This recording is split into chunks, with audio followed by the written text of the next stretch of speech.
The Birdman, atau yang memiliki nama asli Chris Andersen, merupakan seorang role player yang pernah bermain selama 16 tahun di NBA. Sepanjang karirnya, ia dikenal sebagai pemain energetik yang handal dalam melakukan blok. Selain energetik dan jago ngeblok, Chris juga dikenal karena tato serta gaya hidupnya yang menarik. Ingin tahu serba-serbi lebih lanjut tentang Chris Andersen?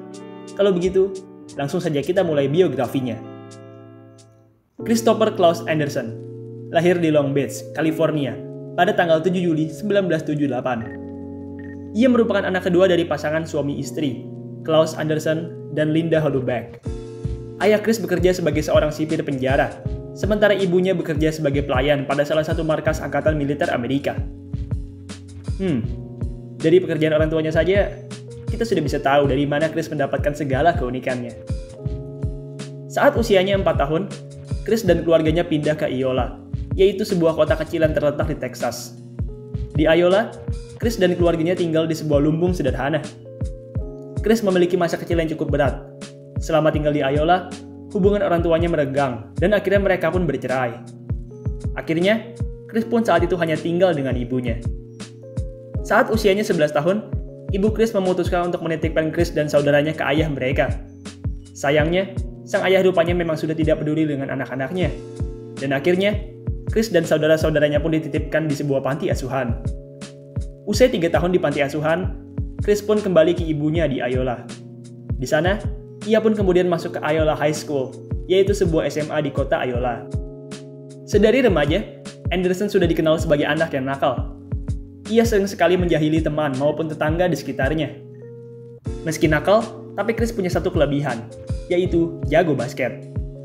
Chris amat handal dalam olahraga ini. Ia bahkan berhasil mencatatkan rataan triple-double di tahun ketiganya di SMA. Di musim seniornya, Chris bermain semakin bagus. Chris bahkan sempat mencetak triple-double gila, 35 poin, 23 rebound, dan 14 blok pada sebuah pertandingan di musim seniornya. Triple-double gila itu pun kemudian langsung membuka mata banyak scout basket kuliahan di Texas. Akhirnya, beberapa kampus pun menawari beasiswa basket kepada Chris. Dari sekian banyak kampus, Chris pun akhirnya memilih untuk masuk ke Blinn College, yaitu sebuah kampus yang berkompetisi di NJCAA. Oh ya, di masa awal-awal kuliahnya ini, Chris sudah mulai mentato dirinya. Chris sendiri saat itu mendapat tato pertamanya dari ibunya sebagai hadiah ulang tahun. Chris tampil sangat baik di Blinn College. Semangat dan energinya di lapangan benar-benar mengangkat performanya. Oh ya, di masa kuliahnya ini, Chris juga sempat ditangkap polisi karena kasus minum minuman keras. Jadi ceritanya, Chris yang saat itu masih di bawah umur tertangkap basah oleh polisi sedang minum minuman di pinggir jalan. Akhirnya, karena kasus ini, Chris pun dibawa ke pengadilan saat itu. Chris total bermain selama 2 tahun di level basket kuliahan. Usai berkuliah 2 tahun, ia pun kemudian bermain untuk Jiangsu Nangeng Dragons, yaitu sebuah klub yang berlaga di Liga Cina. Chris Andersen tidak lama bermain di Cina. Usai 1 tahun di sana, ia pun kemudian kembali ke Amerika. Di Amerika, Chris Andersen pun kemudian didraft oleh tim Fayetteville Patriots, yaitu sebuah klub yang berlaga di NBA D-League. Usai didraft, Chris Andersen pun kemudian bermain di D-League. Statistik Chris di D-League terlihat sama sekali tidak istimewa. Meski begitu, ia punya hustle serta energi yang besar. Akhirnya, karena hustle serta energi besarnya ini, pada 21 November 2001, ia pun mendapat panggilan untuk bermain di Denver Nuggets. Dengan dipanggil Chris ke Nuggets ini, maka ia pun menjadi pemain di league pertama yang mendapat panggilan untuk bermain di NBA. Chris mengawali musim pertamanya ini sebagai pemain bench ke-12. Ia jarang dimainkan, dan jika dimainkan pun, ia tidak mendapat menit yang terlalu banyak. Meski tidak bermain terlalu banyak, tapi musim pertama Chris di NBA ini bisa dibilang cukup sukses. Ia beberapa kali berhasil mencatatkan produksi yang cukup besar dalam rebound dan blok. Oh ya, pada musim rookie-nya ini, Chris sempat melakukan sebuah aksi yang menarik perhatian penonton. Saat itu tanggal 22 Januari 2002. Di pertandingan tersebut, Chris bertanding dengan kondisi telapak tangan yang cedera, sehingga ia pun tidak bisa menembak. Celakanya, saat itu Chris di-foul dan ia pun kemudian mendapat 2 tembakan gratis. Tidak bisa menembak dengan gaya biasa, Chris pun akhirnya menembak dengan gaya underhand. Buat kalian yang belum tahu, tembakan underhand ini merupakan tembakan yang populer di era 60-an. Tembakan ini sudah tidak ada lagi di era modern. Oleh sebab itu, ketika Chris mempraktekkan gerakan ini, seluruh pandangan pun langsung tertuju kepadanya. Chris total bermain pada 24 pertandingan di musim NBA pertamanya ini, dan selama itu, ia berhasil mencatatkan rata-rata 3 points, 3,2 rebound, dan 1,2 blocks per game. Usai menjalani musim pertamanya dengan sukses, pada off-season 2002, Chris pun bermain di Summer League. Summer League 2002 ini merupakan Summer League yang berkesan bagi Chris. Mengapa? Itu karena di Summer League ini, ia untuk pertama kalinya dipanggil sebagai Birdman. Chris sendiri mendapat julukan Birdman dari rekan setimnya karena ia memiliki wingspan yang panjang serta mahir melakukan gerakan akrobatik di area paint. Usai bermain di Summer League 2002, Chris masih bermain 2 musim lagi dengan Denver. Chris semakin berkembang di 2 musim lanjutannya dengan Denver ini. Ia saat itu sudah dimainkan pada banyak pertandingan dan juga mendapat menit bermain yang lebih banyak. Pertandingan terbaiknya Chris selama 2 musim lanjutannya di Denver ini adalah pada 26 Januari 2004, tepatnya saat ia berhadapan dengan Minnesota Timberwolves. Saat itu, Chris yang bermain selama 23 menit, tampil dengan bagus dengan catatan 15 poin dan 10 rebound. Tak hanya mencetak double-double, Chris Anderson juga punya persentase field goal yang bagus saat itu. Ia saat itu berhasil memasukkan seluruh 6 tembakannya, atau artinya, ia punya persentase field goal sebesar 100%. Pada pertengahan 2004, kontraknya dengan Nuggets pun resmi selesai. Usai kontraknya habis, pada Juli 2004, Chris pun kemudian bergabung dengan tim baru, yaitu New Orleans Hornets. Chris tampil semakin baik di Hornets. Saat itu, ia mengalami berbagai peningkatan statistik, mulai dari poin, rebound, hingga persentase field goals. Momen paling memorable dari Birdman di musim pertamanya dengan Hornets ini adalah pada saat All-Star Weekend 2005, tepatnya saat acara Slam Dunk Contest. Chris merupakan salah satu peserta dari Dunk Contest 2005. Awalnya, orang-orang berpikir bahwa ia akan menjadi salah satu peserta terbaik. Bagaimana tidak? Ia pernah ikut di musim lalu dan finish di urutan 3. Jadi, ekspektasi para fans tentang Chris jelaslah sangat tinggi di tahun 2005 ini. Sayangnya, Chris gagal memenuhi ekspektasi penonton. Sebaliknya, Chris malah tampil sangat-sangat buruk. Ia saat itu berkali-kali gagal melakukan percobaan dangnya. Acara dunk kontes ini pun akhirnya berakhir dengan amat membosankan dan memalukan bagi Chris. Saking sering gagalnya percobaan dunk Chris, usai kompetisi selesai, NBA pun kemudian sampai-sampai membuat peraturan batasan waktu, agar kejadian seperti Chris ini tidak terulang. Wah, sungguh sial nasib Birdman. Ya, meski buruk di dunk kontes, tapi paling tidak Chris tampil amat baik di musim 2004-2005 ini. Ia berhasil mencapai career high-nya dalam poin, rebound, assist, dan lain sebagainya. Di musim berikutnya, Chris pun masih lanjut bermain dengan Hornets. Chris tidak bermain pada banyak game di musim 2005-2006 ini. Pada Januari 2006, Chris ketahuan oleh NBA karena mengkonsumsi narkoba. Dan karena hal ini, Chris pun di-ban selama beberapa tahun di NBA. Usai di-ban, Chris pun kemudian masuk ke tempat rehabilitasi. Ia pun kemudian menjalani rehab di sana, sembari menunggu masa blacklist-nya berakhir. Pada tahun 2008, masa blacklist Chris pun berakhir, dan ia pun bisa bermain kembali di NBA. Saat itu, hak milik Chris masih ada di tangan Hornets, sehingga Chris pun kemudian lanjut bermain dengan Hornets. Chris hanya mendapat menit bermain yang sedikit di tahun comeback-nya dari narkoba ini. Ia juga saat itu hanya dimainkan pada 5 pertandingan saja di musim tersebut. Usai musim 2007-2008, pada off-season 2008, Chris pun bergabung dengan tim lamanya, yaitu Denver Nuggets. Chris tampil amat baik di musim comeback-nya dengan Nuggets ini. Saat itu, Chris yang merupakan pemain cadangan, berhasil memberikan kontribusi yang amat apik, terutama dalam hal blok. Pada musim 2008-2009 ini, Chris sukses mencatatkan 2,5 blocks per game. Itu merupakan blok per game tertinggi kedua di musim tersebut. Tidak hanya tampil bagus di musim reguler, Chris juga tampil cantik di babak playoff. Saat itu, Chris yang mendapat menit bermain selama kurang lebih 22 menit per pertandingannya, berhasil menyumbangkan banyak hal dari bangku cadangan. Oh ya, ada suatu momen menarik pada playoff 2009-nya ini. Pada game 4 ronde pertama playoff, Chris dan timnya berhasil mencetak rekor NBA baru. Saat itu, Denver Nuggets berhasil memecahkan rekor sebagai tim dengan margin kemenangan terbesar di babak playoff.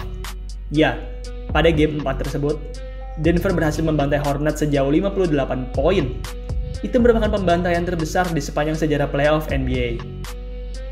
Chris sendiri saat itu mencetak 11 poin, 8 rebound, dan 2 blok pada pertandingan blowout tersebut. Timnya menang atas Hornets dengan skor 121-63.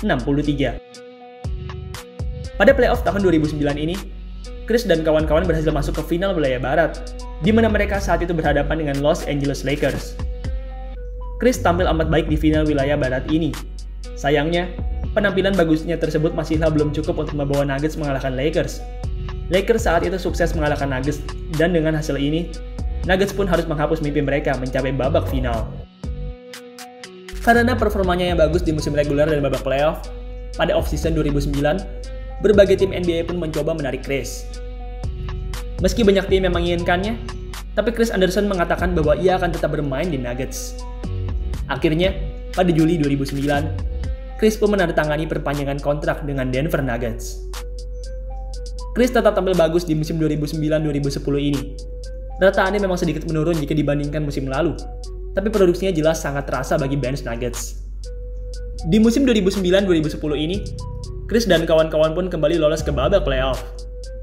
Sayangnya, mereka tidak punya perjalanan yang panjang kali ini. Mereka saat itu harus tersingkir di ronde pertama, usai kalah dari Utah Jazz dengan skor 4-2. Di musim berikutnya, Chris mengalami penurunan. Cedera lutut menjadi faktor dari mengapa performanya bisa turun di musim ini.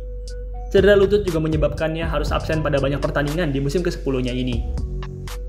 Meski harus bermain dengan cedera lutut, tapi musim 2010-2011 ini merupakan musim di mana Chris berhasil menjalani pertandingan terbaiknya. Pada 25 Maret 2011, Chris yang berhadapan dengan Washington tampil amat baik dengan sumbangan 17 poin, 11 rebound, dan 5 blok. Pertandingan ini merupakan pertandingan terbaiknya Chris selama ia belasan tahun bermain di NBA.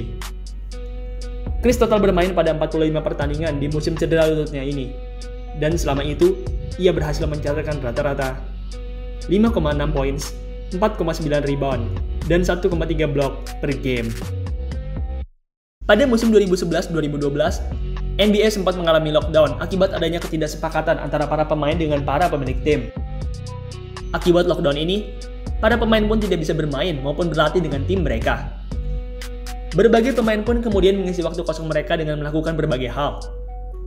Chris Anderson sendiri mengisi waktunya dengan berbagai hal keren, mulai dari latihan bareng anak SMA di sekolah lamanya, hingga ikut campaign Ink Not Mink, yaitu sebuah campaign yang menyerukan larangan pembunuhan hewan untuk dijadikan pakaian maupun tas.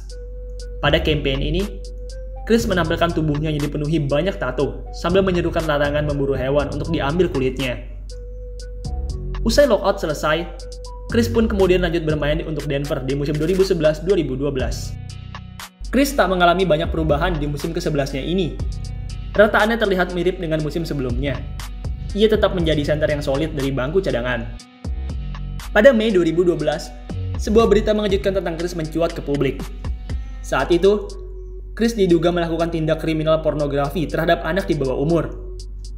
Jadi ceritanya, saat itu seorang anak perempuan berusia 17 tahun yang bernama Paris melaporkan polisi bahwa Chris Anderson menyebarkan foto nude-nya ke internet. Mendapat laporan ini, polisi pun kemudian mengecek rumah dari Chris Anderson. Usai dicek, polisi mendapati bahwa Anderson bukanlah penyebar dari foto tersebut. Foto tersebut rupanya disebarkan oleh seorang perempuan Kanada yang berpura-pura menjadi Chris. Akhirnya, perempuan Kanada tersebut pun ditangkap karena kasus berpura-pura menjadi Chris Anderson, dan Chris pun bebas dari masalah aneh ini. Usai kasus sial yang menimpanya, pada Januari 2013, Chris yang berstatus sebagai pemain bebas agen pun bergabung dengan tim baru, yaitu Miami Heat. Chris merupakan pemain penting bagi Miami. Miami saat itu sedang membutuhkan big man di barisan bench mereka, dan rupanya, Chris Anderson merupakan jawabannya. Chris memang tidak mencatatkan produksi yang wah selama bermain di Miami, tapi ia mampu tampil solid dan efisien dengan menit yang terbatas. Di playoff, Chris tampil semakin bagus. Ia benar-benar tampil konsisten di babak ini. Selain konsisten, Chris juga tampil sangat efektif dengan mencatatkan persentase field goal yang amat tinggi. Chris sendiri mencatatkan rataan field goal percentage sebesar 80,7% di playoff 2013 ini.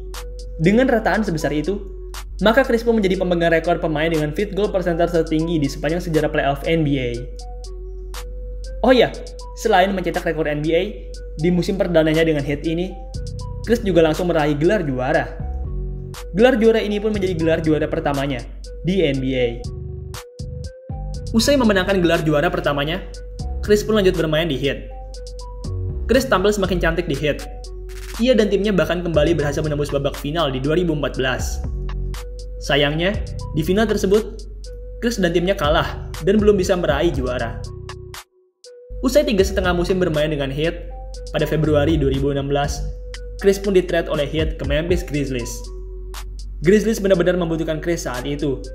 Mereka baru saja kehilangan Gasol akibat cedera, sehingga Chris pun diharapkan dapat menjadi pengganti sementara dari Gasol. Akhirnya, di Grizzlies, Chris pun ditempatkan sebagai center utama. Peran ini sebenarnya sudah kurang cocok bagi Chris. Ia saat itu sudah berusia 37 tahun.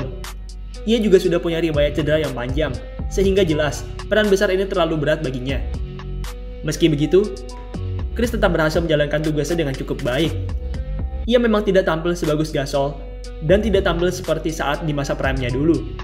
Tapi performanya di Memphis ini bisa dibilang sudah cukup bagus untuk ukuran pemain veteran berusia 37 tahun. Chris sendiri bermain pada 20 pertandingan di musim ke-15-nya bersama Memphis ini. Dan selama itu, ia berhasil mencatatkan rata-rata 4,6 poin, 4,5 rebound, dan 0,7 steals per game. Usai selesai bermain untuk Grizzlies, pada offseason 2016, Chris pun bergabung dengan Cleveland Cavaliers. Cavs saat itu sedang mencari center pelapis tambahan sebagai pengganti Mozgov, dan kebetulan, Chris Anderson saat itu sedang berstatus sebagai pemain free agent. Chris tidak tampil terlalu bagus di Cavs. Rataannya menurun jika dibandingkan dengan musim sebelumnya. Persentase field goal-nya juga jauh di bawah rataan karirnya. Pada Desember 2016, berita sedih pun datang untuk fans Birdman. Saat itu, Chris menderita cedera ACL usai mengalami kecelakaan saat latihan. Akibat cedera ini, Chris pun harus menjalani operasi dan absen sampai akhir musim. Pada Februari 2017, Chris yang masih dalam tahap pemulihan pun kemudian di-trade ke Charlotte Hornets. Chris tak lama berada di sana. Baru sebentar di sana, Chris pun langsung dilepas oleh Hornets. Usai dilepas oleh Hornets, tidak ada lagi tim NBA yang menawari kontrak kepada Chris. Akhirnya, karena tak ada tawaran, pada Maret 2018, Chris pun masuk ke Liga Big 3, yaitu sebuah liga 3x3 yang berisikan para pemain veteran NBA. Chris tampil dengan bagus di musim perdananya di Big 3 ini. Saat itu, Chris yang sudah berusia 40 tahun, berhasil memimpin liga dalam urusan blok. Selain berhasil memimpin liga dalam blok, pada musim Big 3 perdananya ini, Chris juga langsung berhasil membawa pulang gelar juara. Gelar juara ini berhasil ia dapat usai ia dan timnya berhasil mengalahkan Threes Company dengan skor 51-43. Usai meraih juara, pada tahun 2019, Chris pun lanjut bermain di Big 3. Chris tampil semakin baik di musim Big 3 keduanya ini. Ia sukses meningkatkan rataannya, khususnya dalam poin dan rebound. Chris tampil amat baik di musim 2019 ini. Sayangnya, penampilan baiknya itu harus berakhir dengan menyedihkan. Pada game keempatnya, Chris yang salah jatuh tak sengaja mencederai lututnya. Akibat cedera ini, Chris pun harus keluar dari lapangan dan mengakhiri musim Big 3 keduanya lebih awal. Saat ini, Chris Anderson sudah tidak lagi bermain di Big 3. Ia kini sedang menikmati masa pensiunnya sembari menjalani bisnis yang ia miliki. Ia juga akhir-akhir ini sering berfoto dengan fans yang ia temui. Anderson merupakan pribadi yang ramah dan bersedia jika diajak foto oleh para fans. Baiklah, itulah tadi biografi dari Chris Anderson, aka Birdman. Saya akui, ia merupakan salah satu pemain terunik di NBA. Kisah hidupnya, tatonya, julukannya, hingga gaya rambutnya memiliki keunikannya tersendiri yang akan selalu diingat oleh para fans. Baiklah, sekian video pada hari ini. Terima kasih buat kalian yang sudah menonton. Dan sampai jumpa di video selanjutnya.